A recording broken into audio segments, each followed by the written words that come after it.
We're gonna head to Nariki. Nice, dude. Looking forward to this. I want to see more of Sørby Arcanum, and they're going to be going up against Plan B Overwatch team. I like that. Plan B Overwatch team. Plan all B. the way from Turkey. So That's right. Team from Turkey. They've been in the Europe Cup 85, Europe Cup 87. So far, that's obviously what I'm playing in right now. So they haven't gotten another team that hasn't gotten too far. I believe this is actually their first round of 16 appearance. Nice. So not bad. Their second cup, first round of 16. So I don't think that's too bad. But Congratulations. still a ways to go. Yeah, still a ways to go as they're going to be taking on Sørby Arcanum, who is of course 2-0 in this set so far. They've taken on Septurion. It seemed like a team we could maybe see throughout the tournament, and they did it convincingly on Lijiang. But still, we're in best of ones. It still could go either way. Other teams in round of 16, Fortis Overwatch, Elvita Beast, Let's Go Troll, Sørby, of course, and Plan B Overwatch team. My Hands Are Freezing. They're taking on E-Fleet. That's probably a very solid set. So, and that's definitely. actually the winner of that will be taking on the winner of this set here between Sørby Arcanum and Plan B Overwatch team. So, could be the makings of a hype matchup there. We do have Glory Project versus a favorite of mine. Actually, no, they've been already taken out. Aerial Pods, who have the Tide Pods avatar on the website. So they're one of my personal favorites in these tournaments. Dude, unfortunately, just because of that logo, going to be a favorite. Yeah, exactly. They're already a big favorite of mine. So unfortunately, they have been taken out by Glory Project, but that's fortunately for Glory Project. They are moving on. It's a French team, I believe. That's moving on to the quarterfinals, waiting on the winner of Club Sinister versus Manticore, which is happening also in round 16. M for Mix and Shanghai Diamonds also going down. And of course, Nariki Esports, who actually just took out Xenoflask. So Nariki is going to be in the quarterfinals as one of our top 8 teams alongside Glory Project and likely others. And yeah, so that's our field for today. Of course, you can check it out on the play.esl gaming website. But we are sticking for now with Sørby Arcanum and Plan B Overwatch team. So yeah. We're looking forward to that as both teams get set up. The map that they've picked is Eichenwald. Interesting. I believe Rapture, you have to change that. Oh, am I the host now? Yes, you are the host now. Ooh, look at that. I don't want that. Fortunately, power. There's no way to swap it, which is sort of bad. Is there really? Because I was looking for it. Yeah, I wish Blizzard changed it. All right, let me change it over to Eichenwald. I believe all the other settings should be okay. So, do you guys? Yeah. So speaking of the VODs, as it was just brought up, I believe the VODs will be also on the Twitch channel. Be sure to throw a follow and check out the VODs later. But by the way, I was gonna mention this just earlier. No Wind and Rain in this bracket. So Wind and Rain did take. Yeah, there is no Wind and Rain. So they convincingly took last Sunday's tournament. I would say pretty indiscriminately. I mean, they were a very strong team. Kyrie Elysian, though, they put on a solid matchup for them. Kyrie is still in the round of 32, making their way through the bracket. So we might see the runners up towards the end of the tournament. So who knows? But yeah, no Wind and Rain. I'm a little disappointed about that. I want to see them play again because they're such a very strong team. They were so amazing. They were like Goomba stomping everybody utterly. Nobody could touch Icefeld. He was racking up kills left and right. But perhaps working on open divs. It is the weekend. That's true. But Wind and Rain's a strong open division team. They have their hands full already with that, and I guess that's certainly a priority for them. But we also get the opportunity to see another champion today. So I think that's a pretty solid prospect for us. Yeah, definitely. The playing field is slightly more even with the Wind and Rain sitting this one out, so we should have some more close games moving on. Yeah, for sure. Yeah, really, this Plan B Turkish team, I'm really curious to see what they'll be able to bring. We don't know very much about them. They don't have a very long history at the Go for Overwatch Europe Cup here. Yeah. But Eichenwald, of course, strongly favors a wide variety of compositions. I mean, these days you even see the defensive Pharah come out sometimes. Attacking Pharah almost always. If you have like a good, projectile player, you might be throwing them on the Pharah to open things up. Right. But any compositions you might be looking forward to, or even just expecting coming into this map? I think for whoever's on defense, a pretty common composition, at least on point A, is the Orisa Roadhog in this map. I think teams are getting very comfortable with that, but at least in the meta, I think as time goes on, teams are trying to figure out how do we get past the barrier quick enough without having to necessarily break through it, or are we going to break through it and just go for raw spam damage? On Eichenwald, it's a map where, a lot of that spam damage from like a character like Junkrat is perfect for funneling right through that first and only choke point on point A. So right, it's not spam, it's tactical area denial. Right, yeah. So no matter what you call it, it is definitely prevalent on point A of Eichenwald. So I wouldn't be surprised if both teams actually bring out a Junkrat, if both teams possibly go for an Orisa Roadhog, certainly on defense. And you brought up the Pharah too. That is definitely one of the, I would say, kind of pivot points for a team in terms of dealing with barriers or dealing with the death volley or chunkier compositions or static, or the halt and hook composition, if you will. Having a Pharah that's essentially completely out of their effective range is pretty crucial in getting kind of a wedge under the defense to get yourself through the choke point. But some teams, maybe they elect for just straight up dive. They're just going to jump right in, try and find the back line. They throw a tracer in to try and harass, or they go for the Pharah, they go for the Junkrat and try to just spam damage down, try and break down barriers and look for a pick and then go in on that. Historically, North America, at least for us, has always been such a poke heavy meta, but in Europe, I think teams were earlier in Overwatch a lot more willing to move past just very poke heavy compositions. In North America, at least, I remember even pro teams for the longest time just playing like we're going to sit around the choke point and hope for a pick, and then we get it, we're going to run in. And even now in this meta, that's not as effective necessarily, because with Mercy, you get a pick and it gets mitigated immediately by a res. So you really have to look for more than just one pick and go in, especially now on Eichenwald 2. That's a map where you have only one opportunity to get through with the choke point, and you have a very small margin of error. So I'll be interested to see which composition these teams go for. Are they going to go for the Pharah? They're going to go for a Junkrat? They're going to go for a complete dive? They're going to go for more death ball? They're going to go for Orisa Roadhog? We'll see. Yeah, so many options here. Going to be a really good game coming into Eichenwald, and Plan B going to have to perhaps fall onto a Plan C, Plan D, Plan EF.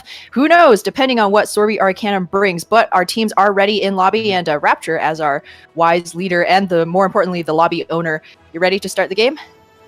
I am ready. I just started off because I have been reminded that I am the host of the game, and that was lost on me entirely as I was sitting. So we're going to get ready. Here we go.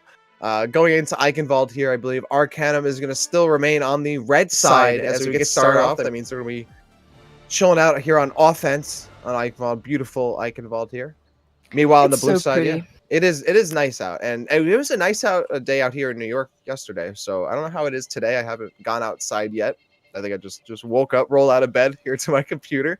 But yesterday it was nice, and it was blue skies. It was very, very picturesque. Kind of reminds me of Eichenwald today. And then on the blue side, we have the challengers, the newcomers here to the stream, as we face off Plan B Overwatch team in the blue. So we'll see. Let's see how far in this. We have another best of one coming your way. Yeah, another best of one, and already right off the bat, Plan B showing a very unique composition. Sneak check on that Reaper. Very interesting. Danik on the Roadhog, Hader's bringing in that Reinhardt. No surprises from the two supports, Zenyatta and Mercy, but Reaper actually really interesting. They're definitely going for the hunker and bunker composition, as you might call it.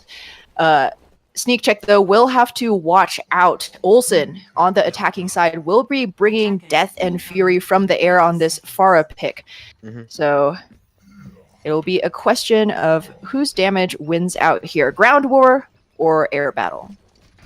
And another interesting note here, Ham. Fail Whale sitting on this Ana. So Ana, a character that has really fallen from grace over the course of Overwatch history, a character that essentially defined a meta for a while and has now really been relegated to a C-string kind of pick these days. But the Mercy Ana really is not a common pick, and you're going to see it a little more often, I guess, here as teams go for like a Orisa Roadhog. But we're seeing just the Orisa Diva on offense with an Ana. So this is a court kind of composition here that I'm not entirely sure what their game plan is here, but they do have a Junkrat to, again, spam some damage down, break down some barriers, It's only Haters that's going to have to put up this block. Ooh. As we already have a flank towards the end here. Shaladar is picking up more, but a big double kill. Boop coming out from Yursad as he goes on to the point. Very low, but has already done a bunch of work. And that's going to allow Sørby Arcanum to facilitate and just quietly move up onto the point with almost no one left on defense to hold them back. They're actually going to complete this with just 46 seconds. That's all that took for Sørby Arcanum to complete on that, and just a couple quick picks, and there they go. Yeah, why do you run the on a fail whale? Man, representing all the granny lovers in us? Okay, that sounds a little strange, but a beautiful sleep onto Haydars, lays that Reinhardt flat on his back. That was not the time to take a nap because Sørby Arcanum then just waltzed through that opening choke, not to mention that beautiful nade kill onto the Roadhog from fail whale to finish off the great stagger moving into Streets phase. So this Ana already paying huge dividends, and now that we see we're moving into point B, the high ground is going to be key. Olsen has swapped off onto that Genji, and the nano boost is already on him. Yeah, Shalador's providing some damage in the back. Fail well, looking for someone on the payload. Meanwhile, Olsen cleaning up the rest of these kills, dashes right through a Reinhardt, and then helps all that Reinhardt Roadhog back down into that pit. So quick cleanup again here for Sørby Arcanum, making it look easy, and they already have not only burning a couple ultimates, but still sitting with an ultimate advantage here, Ham. Yeah, they're going to have 3 moving in. Biggest one is going to be Toxic Ace's Valkyrie, but you're not even going to need them when Olsen's putting up so many frags there. That Genji diving in really deep, manages to delete the Mercy straight off Danik now. The lone Roadhog versus the world, trying his best with that whole hog, does ban it by a couple of seconds out off of the clock, but it's not going to be enough to hold. Sneak check even gets painfully staggered there. No, Soleil gets assassinated by Yumursad's Diva, and Sørby Arcanum have cut the brakes on this payload that has not stopped at all. Yeah, not at all. And an entire tank of gas here. This payload does not look like it's stopping whatsoever. And almost a full tank of ultimates. Sørby's about to build up 6 ultimates going into this fight. Shaladar is still sitting on a Riptire too, waiting for the perfect moment to throw it down. Here comes a Diva Bomb from downtown out of Yursad. It gets 2.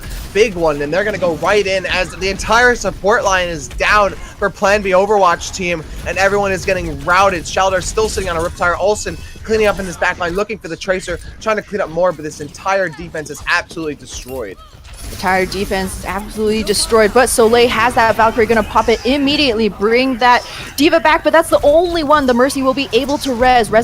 Transcendence out for Rewatch, but not able to keep his fellow support up, but a huge Earth Shatter. Man, Haydar is going wild with this hammer, lays down flat quite a few members of Sørby Arcanum, but that hammer swing not going to be enough against the chain healing from coming out of Toxic Ace, and with Danik off of the point, that's a 3 cap for Sørby Arcanum. Oh. Yeah, as a playing bodyguard he's playing bouncer essentially at Spawn. No one's allowed to get it. It's an exclusive club here on the payload. As they're throwing down some more hands, waiting for this Reaper to come out. It's up to Sneak Check to try and clean things up here with the Q, but that Death Blossom is not going to find anyone except the end of that defense matrix. Now Danik looking for more, trying to stay alive on the outside of the payload, but unfortunately can't keep the mech and the payload at the same time. Here's Yumurad gonna find 2 with that Diva Bomb, and that'll be enough to clean things up. Sørby Arcanum, a very swift push through Eichenwald, and that 4 minutes and 13 seconds proves it. Yeah, they actually have more time on the clock finishing out that map than they did in order to capture point A. So quite an incredible push coming from the Danish team. Plan B just caught a little bit off guard, not swapping their composition at all until the very last point, which unfortunately did them in the end. Soleil and Rewatts trying their best as supports. They had their ultimates pretty early on in the game. Unfortunately, just picked out with accuracy from the attacking side before they could use that to the benefit of the defense. But Plan B do have their win condition cut out for them. Round 3 may just be coming our way if Plan B can also finish out this map. Yeah, but we're gonna have to see a big change from Plan B.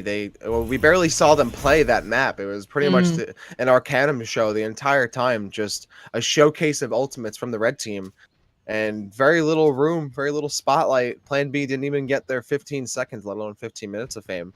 So now for Eichenwald, let's see what they can do and make their mark on history here, as they're dealing with a very formidable composition from Sørby Arcanum. They switched over from towards the Reinhardt Zarya now, as well as a Doomfist. So if anyone wants to get close to this backline, they're going to get absolutely destroyed. And there's a big target that they're certainly going to be looking for. It's Shaladar's on the McCree, who's going to be doing a lot of burst damage in that back line and holding down the choke point pretty hard. But yeah, we're seeing an odd sort of dive, but not really composition from Plan B Overwatch team. They have a Genji and a Winston, but then they still have a Reaper, a Moira, and a Zarya. Let's see how this works out. Yeah, Plan B, they will have to watch out for that one-shot potential from Yimmersod, but there is a glimmer of hope that Doomfist is all about the cooldowns. If he finds himself in enemy territory without any kind of escape plan, Sneak Check will be able to make quick work of him on the Reaper. However, though, Sørby Arcanum is going to be the one making quick work of this offense right off the bat. The tanks just chunking through all of the attackers here. That's going to be a very fast reset. Luckily, though, fast reset means they're going to have another fast engagement. Lenny's just going to have to watch out for Shaladars looking to shut down all of those flanking routes. It's going to be so difficult, though, Ham, to break through this choke point for Plan B Overwatch team. Really, what is their leverage to get in here? It's going to be hard to get these picks, too. They don't have any range. I mean, they have Lenny who can Moira Coalescence is up, though. They do have Coalescence. All right, so there we go. They're going to move themselves right in, but a Doomfist is doing work in the back line. Remots, though, walking right in. A Graviton, keeping them in place. Yimmersod looking for more on the Doomfist, clocking every squishy out of his path, looking for the Reaper on the other side of this wall, and a big punch, right? Falcon punch going on, but not able to complete the kill. Looking for more, forces out the ghost mode from the Reaper. He's going to chase, he has the Meteor Strike, and that's going to be a cleanup on the Mercy, and Sørby Arcanum again holding strong. Falcon punch.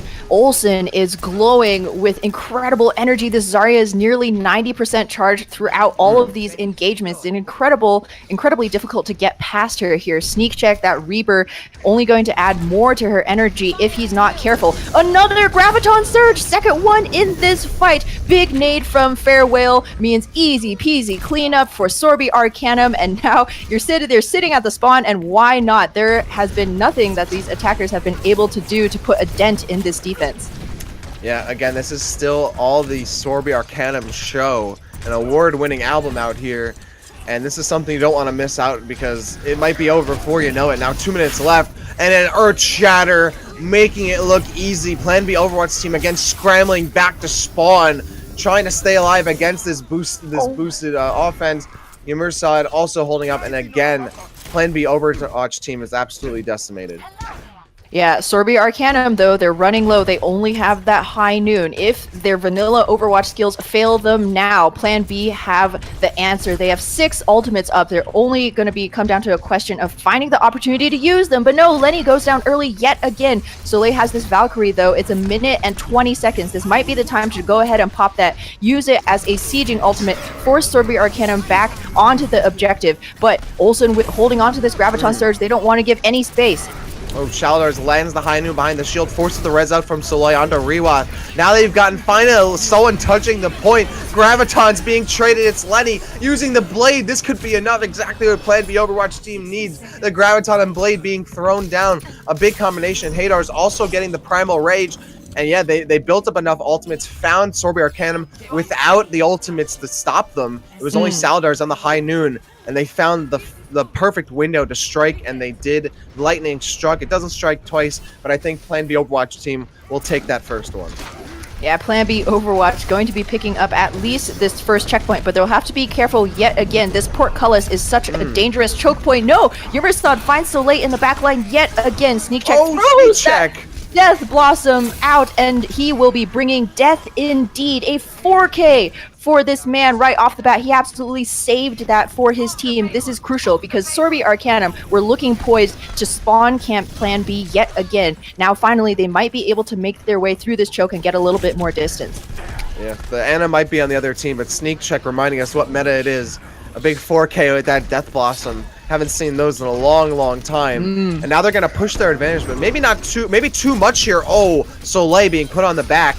A big Earth Shatter there, and now they're going to try and clean up this Reaper. The offense from Plan B Overwatch team maybe biting off a little more than they can chew as they go up onto the high ground and they get bodied by the defense ready and waiting for them. So Sørby Arcanum is going to reclaim possession of the payload just for now. Yeah, crucially though, they are still running those a heavy shield tank in Aza. So if Plan B, with their better mobility, able to take control of the high ground with their Winston and Genji, they might have a shot. Lenny has a blade up yet again, and Rewatts with that coalescence, that tube trance, perfect for cleaving through the defense. Oh, here comes Lenny with the blade, finding the support, unawares, up top again. He gets one on the Ana, but everyone's staying alive. He gets a big grenade onto him, and with that blade down, there's no other DPS around for Plan B Overwatch team to try and push the little bit of an advantage they got, and indeed, the defense is going to clean up. It's just Sneak Check, stealing away a couple of these kills, Steal Check out here with these kills, but unfortunately, that's not going to be enough to actually regain control of the payload. So Plan B Overwatch team again have to go back to the drawing board to look for some more, as a minute and change remaining on the clock for them. Yeah, it seems like half of Plan B's team want to try and focus the objective, while the other half are more invested in the high ground game. Now we see Lenny has swapped off onto the McCree, a very interesting pick, especially when the high ground advantage is already in the hands of the defense here, so the McCree is going to be at an inherent disadvantage. But TacVisor out for Olsen, looking to clean up everywhere, buddy. Where is Yimmersad? This D.Va eating up quite a few bullets, but it's not going to be enough to save Haydars. But Soleil has that Valkyrie in hand, able to bring back both of her tanks. And in the meantime, this cart has made its way slowly under the archway, but there are not going to be enough bodies to try and continue this momentum. Oh, a huge Earth Shatter from Aza just outside the payload, right next to it, that is, picking up the Reaper and the Mercy. And without the Reaper nor the Mercy left onto this, the Mercy is going to have to get back as soon as possible. And not only that, unable to build anything close to another Valkyrie for this next point. So they're going to have one res for this. And yeah, Lenny was able to get the payload up a little more, but left the rest of his team to do so. And now they have to coalesce around the point. Someone has to get there to touch in time ham. There's only 5 seconds left on the clock. It's going to be the Zarya, but a coalesce is getting in there too. Are they going to be able to get any kind of foothold in this? They're losing numbers fast. Yeah, they're losing numbers fast. A tank and the Mercy going down early on. The Graviton Surge and the High Noon and Death Blossom are still on board, but it's going to be a question of the follow-up. No, Danik goes down early. There's going to be no grab, going to be no point B for Plan B, as they will be knocked out of the tournament here on Eichenwald by Sørby Arcanum. Sørby Arcanum continuing through with another, well, not stealing the play of the game though. Sneak Check is going to grab the Podge. So, hey, at least they didn't get the map win or the tournament win, but they got this nice 4K. So, nice to hear the quadruple K every once in a while. But yeah, Sørby Arcanum now 3-0 in this tournament, taking out Centurion. Now taking